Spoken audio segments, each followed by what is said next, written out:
សួស្តីបងប្អូនទាំងអស់គ្នានៅក្នុងវីដេអូនេះខ្ញុំនឹងធ្វើការបង្ហាញបងប្អូនទាំងអស់គ្នាអំពីមុខងារ m.meeling ដែលស្ថិតនៅក្នុងអ្នក Messenger Engagement អញ្ចឹងសម្រាប់មុខងារ m.meeling នេះគឺវាមានតួនាទីក្នុងការ customize នៅ link តំណភ្ជាប់ដែលយើងអាចធ្វើការកំណត់ទៅតាមប្រភេទ A1 នីមួយៗបានអញ្ចឹងបើសិនជាករណីយើងមានផលិតផលទី1បើសិនជាករណីភ្ញៀវគាត់ចុចទៅលើតំណភ្ជាប់ហ្នឹងឬក៏ scan នៅ QR ហ្នឹងឲ្យវាបោះតម្លៃនេះទៅហើយនៅពេលដែលភ្ញៀវគាត់ scan ឬក៏ចុចទៅតំណភ្ជាប់ហ្នឹងគឺឲ្យវាបោះតម្លៃនេះទៅបាទអាហ្នឹងហើយគឺគេហៅថា m.meeling ឧទាហរណ៍ថាខ្ញុំមាននេះខ្ញុំបាន design ឬក៏យើងមាន adverb មួយថាសម្រាប់ព័ត៌មានបន្ថែមសូម scan អញ្ចឹងនៅពេលដែល scan វានឹងធ្វើការចាប់តម្លៃនៃផលិតផលរបស់យើងនឹងទៅតែម្ដងអញ្ចឹងខ្ញុំឧទាហរណ៍ជាក់ស្ដែងឲ្យបងប្អូនអរគ្នាមើលតែម្ដងដែលខ្ញុំធ្វើការ scan direct បាទពេលដែលយើង scan ទៅវានឹងធ្វើការបោះចូលទៅកាន់ Messenger ដែលស្វ័យប្រវត្តិតែម្ដងហើយវានឹងធ្វើការផ្ញើសារនេះទម្រង់របស់ខ្ញុំនេះផ្ញើសារមួយនេះទៅតែម្ដងអញ្ចឹងយើងចាំបន្តិចទៅវានឹងធ្វើការផ្ញើហើយបាទទី1គឺមានសំឡេងឃើញទេបាទមានសំឡេងដែលខ្ញុំបាន set up ទី2គឺមានអក្សរបាទមានអក្សរទី3គឺមានតំណភ្ជាប់ link នេះប៊ូតុងនេះហើយក៏មាននៅរបា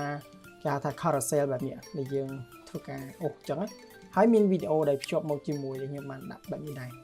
អញ្ចឹងអាហ្នឹងហើយគឺជាអត្ថប្រយោជន៍នៃ m.meeling អូខេអញ្ចឹងដើម្បីកុំឲ្យខាតពេលវេលាយូរយើងចូលទៅធ្វើទាំងអស់គ្នាទៅអញ្ចឹងជាដំបូងយើងចូលមកកាន់ system chat KX របស់យើងមកហើយយើងមិនចុចត្រង់កន្លែងពាក្យថា bot manager បន្ទាប់មកយើងធ្វើការជ្រើសរើសនៅ page ហើយសម្រាប់ការបង្កើតនៅ m.meeling យើងអាចធ្វើការបង្កើតតាមរយៈ bot reply ក៏បានឬក៏យើងធ្វើការអូសមកក្រោមយើងមើលពាក្យថា messenger engagement នេះហើយចុចលើវាមកអញ្ចឹងសម្រាប់ការបង្កើតត្រង់នេះគឺខ្ញុំ focus តែ m.meelingហើយវាមាន2 option ទី1 classic នេះគឺវាធ្វើការរើសយកនៅ flow bot ដែលយើងបានបង្កើតពីមុនយកមកប្រើស្រាប់ដែលយើងមិនចាំបាច់បង្កើតថ្មីឧទាហរណ៍ថានៅក្នុងនេះខ្ញុំធ្វើការជ្រើសរើសនៅអ្វីដែលខ្ញុំបានបង្កើតពីមុននៅក្នុង bot reply ខ្ញុំគ្រាន់តែរើសវាមកឧទាហរណ៍ឥឡូវរបៀបប្រើប្រាស់គ្រាន់តែប៉ុណ្្នឹងហើយខ្ញុំត្រង់នេះខ្ញុំដាក់ link ដើម្បីចំណាំឧទាហរណ៍ឥឡូវហ្នឹងអីគេខ្ញុំដាក់ថា chat KX ហើយខ្ញុំដាក់ថា how to អញ្ចឹងទៅដើម្បីចំណាំហើយខ្ញុំ generateអូខេអញ្ចឹងខ្ញុំបានកូដមួយនេះអូខេអា link នេះគឺខ្ញុំយកទៅប្រើទុកពេលក្រោយហើយខ្ញុំខ្វែងចេញមកនេះខ្ញុំចំណាំឈ្មោះដែលខ្ញុំដាក់មិញអូខេ how to អញ្ចឹងនៅពេលដែលខ្ញុំ scan គឺវានឹងបោះតម្លៃដែលខ្ញុំបាន set up ពីមុនមកអាហ្នឹងគឺសម្រាប់ classic គេហៅថា classic builder អញ្ចឹងបើសិនជាករណីយើងចង់បង្កើតជាលក្ខណៈបែប flow builder យើងគ្រាន់តែចុចត្រង់នេះមកបាទហើយអ្វីដែលយើងជ្រើសរើសត្រង់នេះយើងរើសយកពាក្យថា m.meeling ហើយអាឡែង option លេខអីអក្សរអីនេះមិនបាច់ទេអានេះដោយសារតែយើងត្រូវធ្វើការដាក់ជាមួយនឹង website តែយើងអត់មាន website យើងមិនបាច់ខ្វល់លើវាទេអ្វីដែលយើងខ្វល់គឺទាក់ទងនឹង reference អញ្ចឹងថាតើយើងចង់ដាក់ឈ្មោះថាម៉េចដើម្បីចំណាំ link របស់យើងអញ្ចឹងត្រង់នេះខ្ញុំដាក់ពាក្យថា demo អូខេដាក់ demo ណាហើយខ្ញុំចុច done បន្ទាប់មកទៀតឥឡូវនេះយើង double click លើវា2ដងនេះយើងដាក់ឈ្មោះដែរទៅដាក់ថា demo ដែរទៅដើម្បីឲ្យងាយស្រួលចាំហើយចុច done បន្ទាប់មកយើងចង់បានបែបណានៅពេលដែលអតិថិជនគាត់ធ្វើការ scan ឬក៏ចុចទៅលើតំណភ្ជាប់ហ្នឹងយើងចង់បោះតម្លៃអីទៅកាន់អតិថិជនរបស់យើងអញ្ចឹងត្រង់នេះខ្ញុំសូមចម្លងយកតាមនេះត្មងដើម្បីឲ្យបងប្អូនអរគ្នាមើលថាខ្ញុំ set up បែបណាអញ្ចឹងណាចានេះខ្ញុំខ្វែងចោលកុំឲ្យច្រឡំបាទខ្ញុំខ្វែងចោលអានេះក៏ខ្ញុំខ្វែងចោលដែរអញ្ចឹងបងប្អូនទាំងអស់គ្នាត្រូវ set up តាមខ្ញុំអញ្ចឹងជាដំបូងយើងមានសំឡេងមែនទេអញ្ចឹងសំឡេងនេះខ្ញុំចូលមកមិញហ្នឹងយើងចូលមកបាទខ្ញុំសូមចូលមកម្ដងទៀតមិញមិនសិនខ្ញុំបិទចោលបាត់ហើយអញ្ចឹងខ្ញុំចុចត្រង់នេះម្ដងទៀតអូខេបន្ទាប់មកអានេះខ្ញុំដាក់ demo បាទហើយខ្ញុំដានអានេះខ្ញុំដាក់ demo ដែរបាទបន្ទាប់មកខ្ញុំរើសឡើងនេះអញ្ចឹងមិញគេសំឡេងមែនទេអញ្ចឹងយើងរើសយកសំឡេងអញ្ចឹងសម្រាប់សំឡេងត្រង់នេះបងប្អូនទាំងអស់គ្នាត្រូវធ្វើការ voice ទៅកាន់ Telegram របស់យើងបន្ទាប់មកយើងចូលទៅកាន់ website មួយឈ្មោះថានេះ convert ogg ចេះមកបន្ទាប់មកយើងរើសយកលើគេនេះហើយយើងធ្វើការ upload សំឡេងដែលយើងបាន save ពី Telegram របស់យើងយកមកដាក់នៅទីនេះហើយ convert ជា file mp3 ហើយបានយើងយកអា file សំឡេងហ្នឹងយកមកដាក់នៅក្នុងនេះចុចលើវា2ដងយកពាក្យថា upload បានអញ្ចឹងអានេះខ្ញុំគ្រាន់តែប្រាប់ប៉ុណ្្នឹងទេព្រោះវីដេអូមានហើយអញ្ចឹងអ្វីដែលយើងធ្វើខ្ញុំគ្រាន់តែចម្លងមានន័យថាខ្ញុំមានស្រាប់ខ្ញុំគ្រាន់ double click លើនេះខ្ញុំ copy នេះតំណភ្ជាប់នេះយកមកប្រើហ្មងដល់ខ្ញុំមិនចាំបាច់ upload ថ្មីទេបាទហើយខ្ញុំចុចបែបនេះមកអូខេគេមានសំឡេងមកស្រាប់នេះដោយសារខ្ញុំមានហើយបាទហើយខ្ញុំចុចទៀតត្រង់នេះខ្ញុំយកអីជាប្រភេទអក្សរអញ្ចឹងយើងមើលមកបើយើងអាចាស់នេះអក្សរអញ្ចឹងខ្ញុំគ្រាន់តែចុចលើ2ដងហើយខ្ញុំសរសេរអក្សរតាមនឹងមកបាទនេះខ្ញុំសរសេរមកខ្ញុំជើទៅ copy ឡើងវិញ បាទហើយខ្ញុំចុចទៅមុខទៀតអានេះគេមានអីគេបាទគេមានបន្ទាប់ទៀតគឺគេមានជាប្រភេទអ្នក carousel បាទហើយនេះគឺជាប៊ូតុងអញ្ចឹងប៊ូតុងនេះខ្ញុំ copy ដែរបាទ copy មកហើយនៅនេះខ្ញុំហើយកន្លែងនេះគេមានប៊ូតុងយើងទាញមកហើយ double click លើពីរដងយើងដាក់ឈ្មោះឲ្យប៊ូតុងរបស់យើងបន្ទាប់មកយើងចុច select យើងចង់បានអីបើយើងយកអានេះមានន័យថាវាទៅ website បើយើងយក bot flow នេះមានន័យថាយើងជ្រើសរើសនៅ bot flow ដែលយើងបានបង្កើតពីមុនហ្នឹងណាអញ្ចឹងបើខ្ញុំគឺមេរៀនអញ្ចឹងខ្ញុំអាច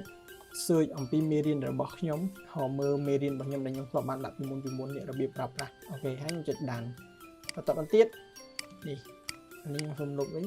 បន្តមកទៀតនេះយើងអូសមកចេញមកយើងយកពាក្យថា carousel បាទដែលវាជាទម្រង់បែបនេះអានេះយើង double click វាពីរដងយើងបើកវាចេញមកបើកញ្ញៃវាញ៉ៃយើងចុចត្រង់នេះមួយនេះត្រង់នេះចុចមកវាមកបែបនេះអញ្ចឹង carousel របស់យើងនេះវាជាទម្រង់បែបណាខ្ញុំចុចមកវាស្អាតទៅមកបាទនេះទីមួយគឺវាមាននេះទម្រង់រូបភាពអញ្ចឹងយើងអាប់ឡូតរូបភាពមកតែដោយសារតែខ្ញុំមានស្រាប់ខ្ញុំជឿអាប់ឡូតខ្ញុំគ្រាន់តែ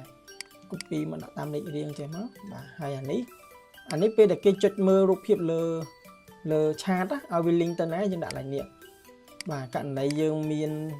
ឧទាហរណ៍មានស្បែកជើងមានអីអញ្ចឹងយើងដាក់ link តាមប្រភេទនៃផលិតផលយើងមកតែបើអត់មានទេមិនបាច់ដាក់ទេអានេះគឺចំណងជើងអញ្ចឹងចំណងជើងគឺយើងដាក់ឲ្យវារៀងតាក់ទាញណាបាទហើយអានេះគឺ subtitle ខាងក្រោមបាទចានេះខ្ញុំដាក់ចេះមកអូខេខ្ញុំជិះដានហើយបានមួយហើយអានេះខ្ញុំទៅពីរដងបាទចូលទៀតមក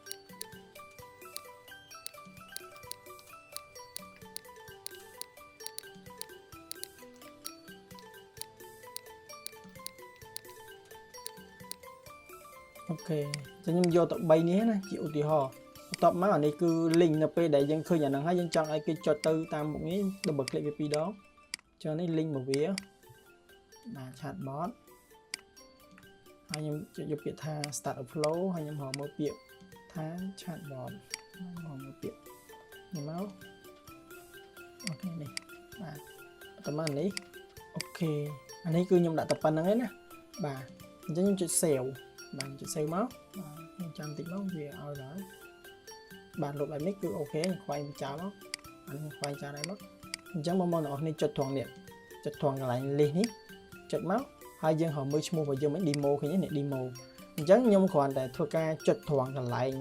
នេះ QR code នេះមកចុចត្រង់ហ្នឹងមកហើយខ្ញុំធ្វើការ scan បាទខ្ញុំគ្រាន់តែធ្វើការ scan មកអញ្ចឹងនេះខ្ញុំ scan អូខេអញ្ចឹងវានឹងធ្វើការផ្ញើនៅព័ត៌មានដែលខ្ញុំបាន set up មិញណានេះបាទខ្ញុំចុចមកវាពងផ្ញើទី1គឺផ្ញើសំឡេងរបស់ខ្ញុំនេះឃើញមកទី2គឺអក្សរបាទហើយនឹងប៊ូតុងមេរៀនទី3គឺអានេះឃើញទេនេះបាទចឹងយើងដាក់3គឺ3ហើយបើយើងចង់កែថែមទៀតយើងកែមកយើងចង់បានអីគឺយើងដាក់ហ្នឹងណាបាទអានេះគឺបែបហ្នឹងឯងអូខេអាហ្នឹងគឺវាមានតែប៉ុណ្្នឹងទេហើយសម្រាប់ link ដំណរភ្ជាប់គឺដូចគ្នាបាទអត់មានខុសគ្នាទេដំណរភ្ជាប់យើងចូលមកកាន់ page មកអូខេនៅពេលដែលគេចុចមកគឺវានឹង load បែបនេះឯងបែបដូចយើងធ្វើមិញអញ្ចឹងណាអូខេអញ្ចឹងមេរៀនរបស់ខ្ញុំគឺមានតែប៉ុណ្្នឹងឯងបើសិនជាវែងពេកព្យាយាមមើល